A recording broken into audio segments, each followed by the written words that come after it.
Hi అండి. సొరకాయతో ఒక మంచి రెసిపీని చేద్దాం వచ్చేసేయండి. అయితే మీలో ఎవరికైనా సొరకాయతో హల్వా చేస్తారు అని తెలిసుంటే కామెంట్ చేయండి.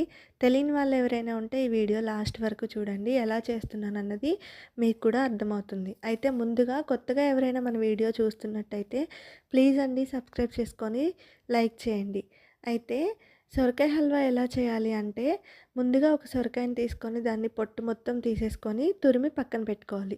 తర్వాత స్టవ్ ఆన్ చేసుకొని గిన్నె పెట్టుకొని ఈ సొరకాయ తురుముని అందులో వేసేసుకొని బాగా ఉడికించుకోవాలి. అయితే అందులో వాటర్ ఏమీ పోసుకోవాల్సిన అవసరం లేదండి. సొరకాయ తురిమిన తర్వాత వాటర్ అనేవి బాగా వస్తూ ఉంటాయి. దాని తర్వాత వాటర్ మొత్తం ఇంకిపోయాక మనకి కావాల్సినంత చక్కెర అయితే వేసుకొని మంచిగా ఉడికించుకోవాలి. ఈ విధంగా దగ్గర పడేంత వరకు ఉడికించుకున్నాక అందులో కాచి చల్లార్చుకున్న కొన్ని పాలు వేసుకొని అలాగే కొద్దిగా నెయ్యి వేసుకొని దాన్ని కూడా దగ్గర పడేంత వరకు ఉడికించుకోవాలి.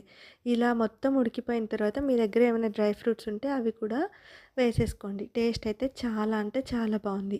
వీడియో నచ్చితే లైక్ చేయండి. ఇలాంటి మంచి మంచి వీడియోస్ కోసం మన ఛానల్ని సబ్స్క్రైబ్ చేసుకోండి.